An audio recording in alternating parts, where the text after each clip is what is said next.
नमस्कार मंडळी, मी विनाथ वारंग माझा सिंधुदुर्ग यूट्यूब चॅनलवर करतो तुमचं मनपूर्वक स्वागत। आज आपण आपल्या सिंधुदुर्ग जिल्ह्यातील कुडाळ तालुका आणि नेरूर नगरी अर्थातच श्रीदेव कलेश्वर मंदिर या ठिकाणी आहोत आणि त्या ठिकाणी आल्यानंतर नटवर्य नटसम्राट स्वतः मालक बाबी कलिंगन यांची आठवण निश्चितच होते आणि त्याच कंपनीतील त्यांचे नातू अर्थातच कलेश्वर दशावतार नाट्यमंडळ नेरूर यांचे युवा राजपाट माझा सिंधुदुर्गाचा युवराज आबा कलिंगन आपल्यासोबत आहेत।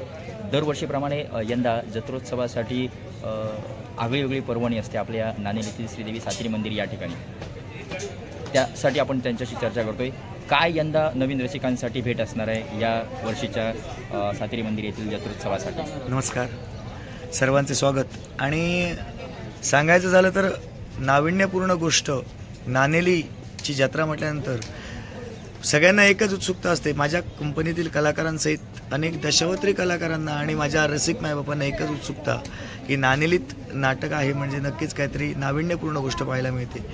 ती एक लोकांची आमच्याजवळून एक अपेक्षा झालेली आहे आणि ती अपेक्षा पूर्ण करण्याचं कर्तव्य माझ्या कलेश्वराच्या माझ्या सर्व कलाकारांच्या साथीनं आज कोणताही नाट्यप्रयोग जरी करण्याचा प्रयत्न केला असेल तर तो यशस्वीरित्या पार पडतो। याला कारण तुम्ही रसिक मायबाप आणि याच रसिक मायबापासाठी आज खास मेजवानी म्हणून शिवशक्तीचा महिमा, शिवपुराण, कालिका पुराण या दोहोंच्या माध्यमातून शुद्ध पौराणिक विनोदी रहस्यमय नाट्यप्रयोग तुमच्यासाठी घेऊन येत आहोत। एक आगळा वेगळा आणि देवी कुब्जिका तसंच म्हणजे वक्त्रेश्वरी कुब्जिका आणि प्रतिशंकर यांच्या जीवनावर आधारित असा आगळा वेगळा शुद्ध पौराणिक प्रतिशंकर अतिकाय हा नाट्यप्रयोग आपल्यासाठी आम्ही घेऊन येत आहोत। लक्षात असू द्या, 18 नोव्हेंबर रात्र ठीक 1 वाजता नाणेली सातेरी मंदिर येथे कैलासवासी बाबी कलिंगन प्रस्तुत कलेश्वर दशावतार नाट्यमंडळ नेरूर माझे मार्गदर्शक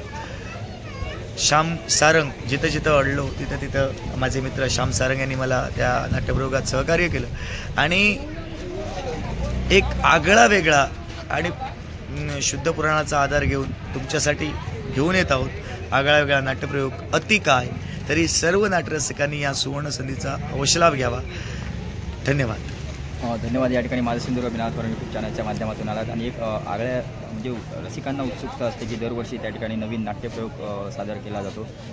आगळं वेगळं त्या ठिकाणी चरित्र सादर करण्याचा प्रयत्न असतो आणि प्रॉपर स्टोरी पूर्ण वेगळी म्हणजे दशावतारात स्टोरी म्हणजे काही गोष्टी या दशावतारी बाजाप्रमाणे कराव्या लागतात पण यातील स्टोरी जरा म्हणजे पूर्ण वेगळी आहे म्हणजे वेगळ्या पद्धतीनं रसिकांसमोर प्रेझेंटेशन करण्याचं कार्य आम्ही करतो।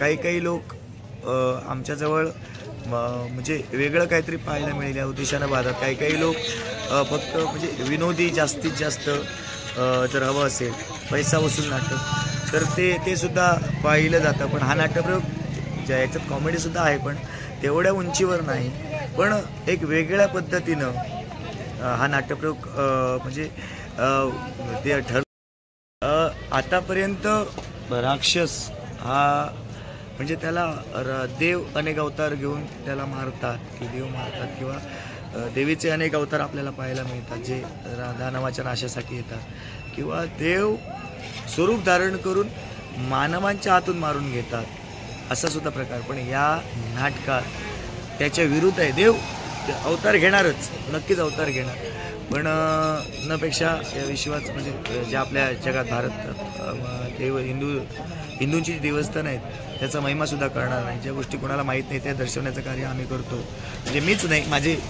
दशावतार बांधव करतात, एवढा मोठा मी नाही। मग असं असताना एक वेगळं मरण त्या राक्षसाला म्हणजे त्याला मारणारा वेगळाच आहे जो स्त्री नाही पुरुषही नाही म्हणजे राजा नाही स्त्री नाही किंवा दानवही नाही किंवा देवही नाही असं असताना सुद्धा त्याचं मरण म्हणजे वेगळ्या पद्धतीनं आहे। चांगल्या पद्धतीनं ते मांडण्याचा प्रयत्न आम्ही केला आहे। मला पूर्णतः कल्पना आहे कारण आजपर्यंत जो नाट्यप्रयोग करण्याचं कार्य आम्ही केलं ते माझ्या सहकलाकारांनी केव्हाही त्या गोष्टीला म्हणजे त्या नाट्यप्रयोगाला आपल्या पद्धतीने ज्याप्रमाणे होईल त्याप्रमाणे 100% देण्याचा प्रयत्न केला. त्यामुळे माझ्या कन्हेश्वराचा आशीर्वाद, माझ्या गणपतीचा आशीर्वाद, आजोबांची पुण्याई, माझ्या भावाची पुण्याई, काकांचा आशीर्वाद आणि त्याच्यामुळं अजूनपर्यंत काढलेला नाट्यप्रयोग कधीही अयशस्वी ठरला नाही. तुमच्या आशीर्वादानं या नाट्यप्रयोगाला फक्त तुमचे आशीर्वाद असू द्या. धन्यवाद धन्यवाद धन्यवाद. ओके, धन्यवाद. या ठिकाणी मालसिंधुराव यूट्यूब चॅनलच्या माध्यमातून तुम्ही आलात आणि यंदाची जी नवीन पर्वणी या रसिकांसाठी असणार आहे ती कलेश्वर मंदिर या ठिकाणीच तुम्ही जाहीर करण्याचा प्रयत्न केला आहे. तुमच्या या नाट्यप्रयोगासाठी आणि तुमच्या भाई वाटचालीसाठी खूप खूप शुभेच्छा. नक्कीच या. धन्यवाद.